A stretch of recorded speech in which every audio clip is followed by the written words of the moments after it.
Come on, I want to show you something.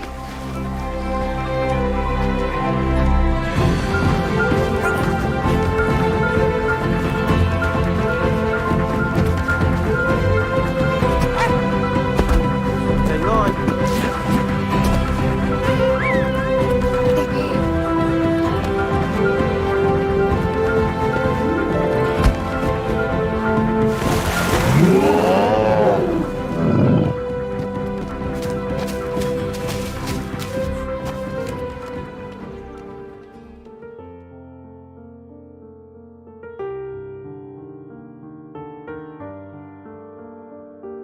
For this diorama, I've gone back to reimagining. It seems to be the best way to let my imagination run wild. It also gives you the freedom of design.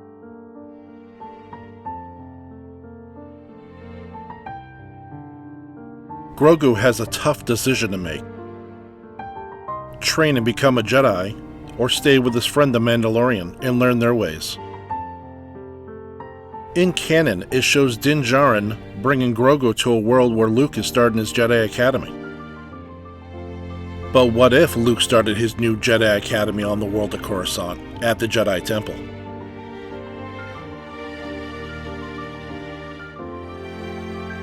I've been on a small diorama kick lately, using mostly 3-inch models.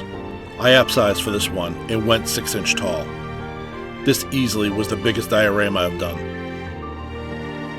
Taking screenshots of Coruscant from the Kenobi series and numerous shots of Attack of the Clones gave me great ideas for the training arena within the Jedi Temple.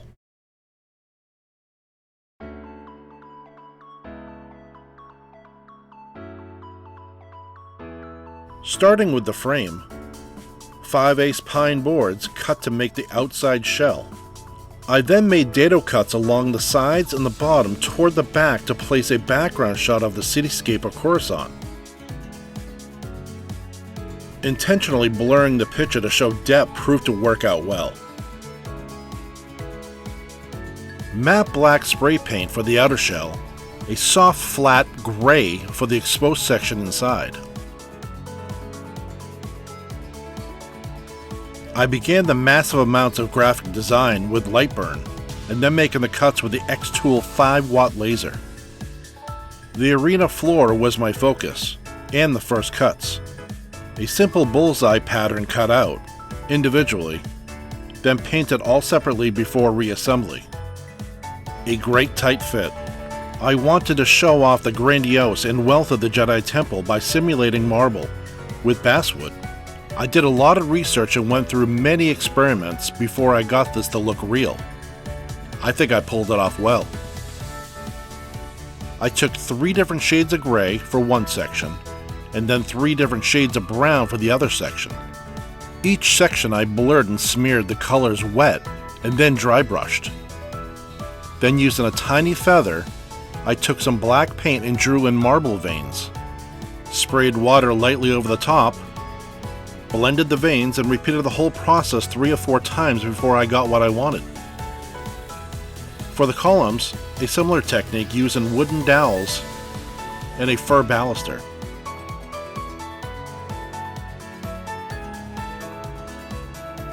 All cut at 45 degrees, and then painted using the same technique for the marble.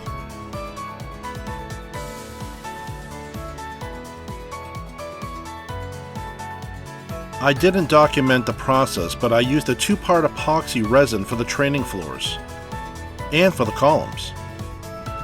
This achieved a very clear reflective glass-like finish.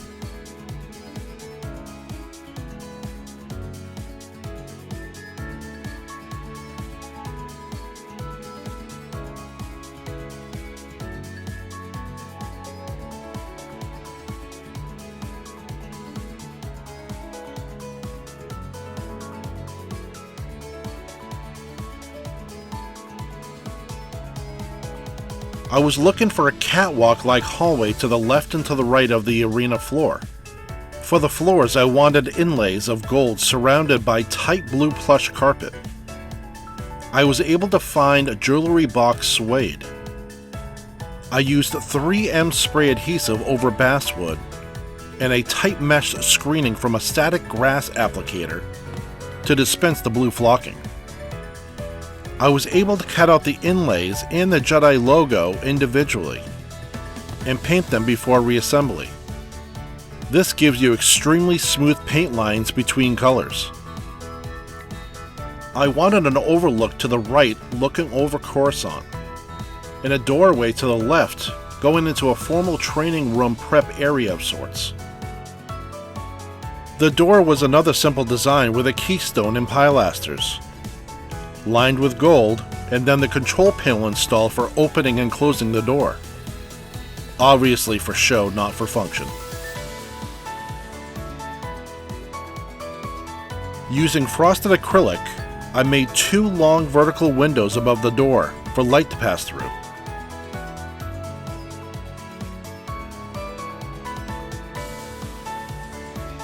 I constantly set up the characters to make sure the perspective and size were true. Now starting to assemble the columns with the base and caps.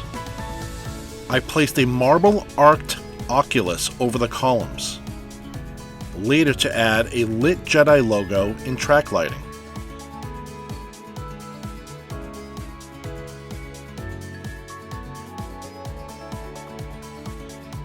At the base of the columns, I managed to drill out small holes and then place tiny LED track lighting for more of a reflection on the glass-like floors.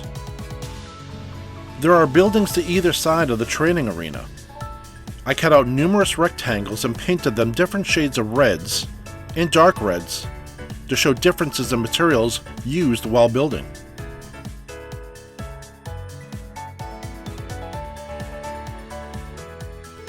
I copied the designs mostly from a Yoda and Youngling scene from Attack of the Clones. I then built a brass railing to overlook these buildings.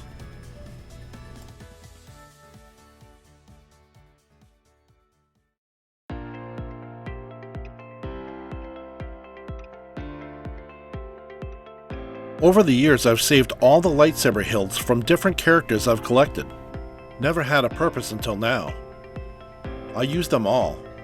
Dark side, light side, it didn't matter to me. I cut out a display board, used the same technique for the marbling as before, but used a more light side blue tone.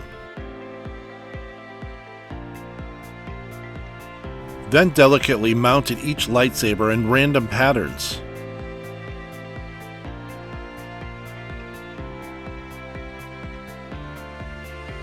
This was one of my favorite pieces.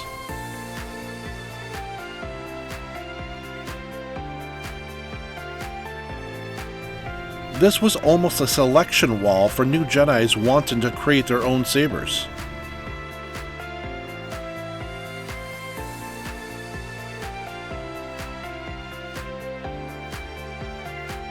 Down below was also a selection for Jedi Kyber crystals. I built a tiny box and then fed small 12-volt LED lights through the bottom. Selectively chosen sea glass. I took my rock hammer and smashed pieces until I got something resembling crystals. Then placing a tiny mirror behind the crystals to make them really glimmer. The boxes with pill-shaped glass was just a design often found on dark side starships and buildings, but they look so great here on Coruscant. As you look up the wall, I lined all with gold frames. Jedi logos and symbols I created in a lot of different areas. I even grabbed a logo from the High Republic. I also found random weaponry, helmets, and shields from all sorts of miscellaneous characters, almost displaying as a museum piece of art. Above all displays, I used tiny LED lights.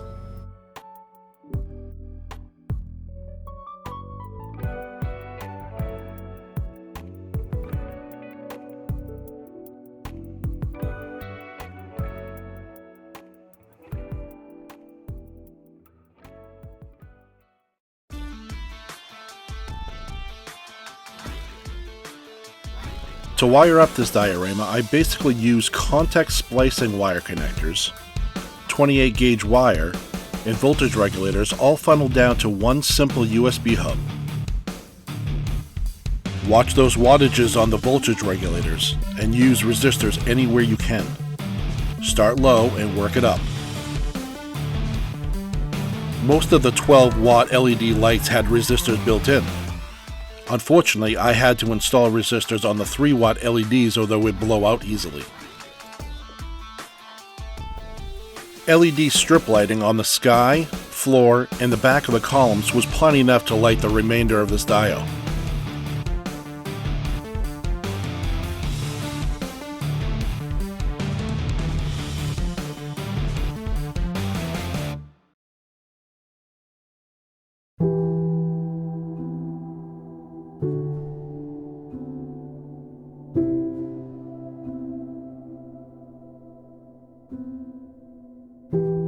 This semi-custom lightsaber I built made this diorama really feel like my own. Starting out with a hollow piece of stainless steel tubing, cut down to size with a wheel cutter on the Dremel. Then, finding different pieces of brass and aluminum formed the remainder of the hilt, using the random pieces of cutoffs I bought through Amazon.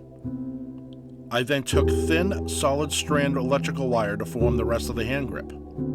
A thin acrylic rod formed the saber blade. I took fine sandpaper to etch up the blade. This is to make sure the LED light reflects off the blade and just doesn't pass through the clear acrylic. I purchased a 1.8mm miniature flickering LED through Evans Designs. This 5 to 12 volt LED already has a resistor built in. These lights are super bright and have a wonderful flicker to them. Evans Designs has great quality and numerous options for size, color, and length of wire. I definitely recommend them.